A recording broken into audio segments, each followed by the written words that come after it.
Some women lose money because of bad business. Some lose family because of bad choices.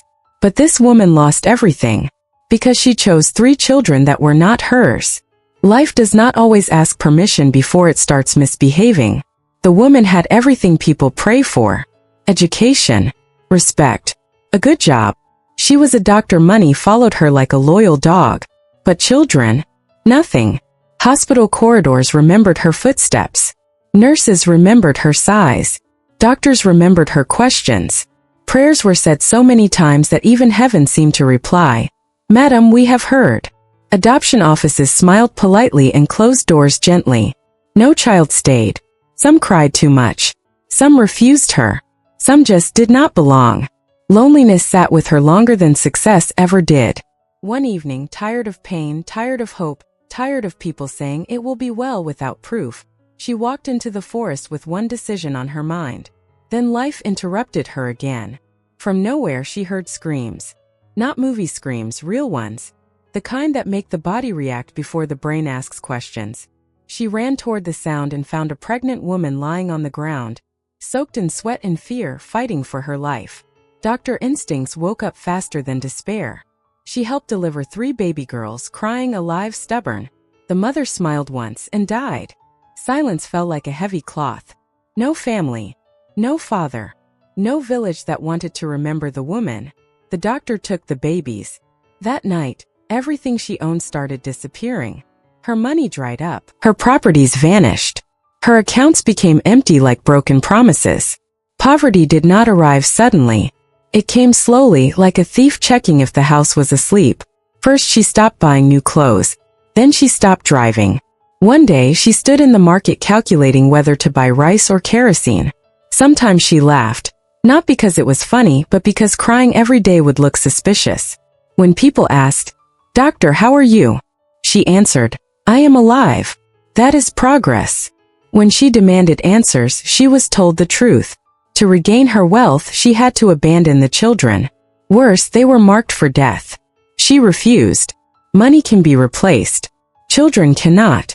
She raised them with empty pockets but a full heart. Some days she skipped meals so they could eat. Some nights she cried quietly so they would sleep peacefully. She raised them with rules. No lying. No stealing. No disrespect. Food was shared equally, even when it was not enough. Love was shared freely, even when strength was gone. At night she told them stories. Not fairy tales. Real stories. Stories about sacrifice. Stories about consequences. Judith listened with one ear. The girls grew believing she was their real mother, because love does not need DNA to feel real. Their names were Jessica, Juliana, and Judith, triplets but clearly not the same human beings. Jessica, the first, was serious. Books loved her and she loved them back. If there was light, she was reading. If there was darkness, she found a candle.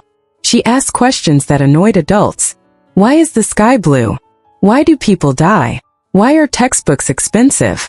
She wanted to become a doctor like the woman who raised her. Juliana, the second, was creative. Hands always busy.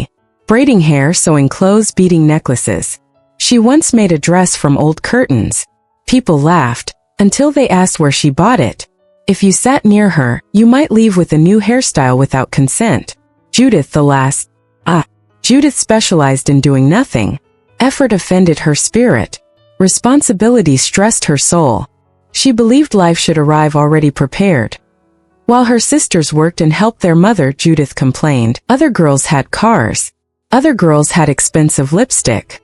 She ignored the sacrifices behind her survival. She found friends who told her what she liked to hear, that her family was the problem. Only one girl, Lily, tried to warn her. Judith blocked Lily from her life and welcomed disaster with open arms. She came home late, spoke rudely, declared independence without income. She promised herself that once she became rich, she would forget her family completely. Life unfortunately hurt her. Judith won a lottery.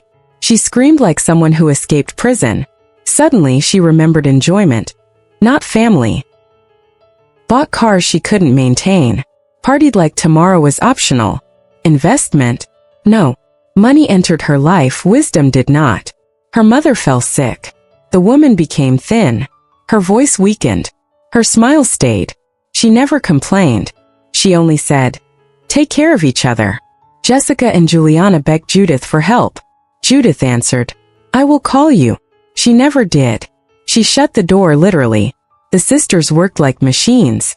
Cleaning jobs, odd work, selling possessions, anything to save their mother. They were too late. The woman died quietly, without complaints. At the funeral, something strange happened. Rich people arrived. Influential people. Powerful people. Cars lined the road like a parade. Men with authority bowed their heads. Jessica whispered, "Did we miss something?" They learned the truth. The woman had once been wealthy and lost everything because she chose them. She had saved lives quietly, helped people without announcing it. Judith collapsed. Regret arrived late, carrying shame. She wished for one conversation, one apology, one chance. Death does not negotiate. Jessica became a doctor. Juliana became a famous fashion designer. They lived to honor the woman who gave them life twice. Judith?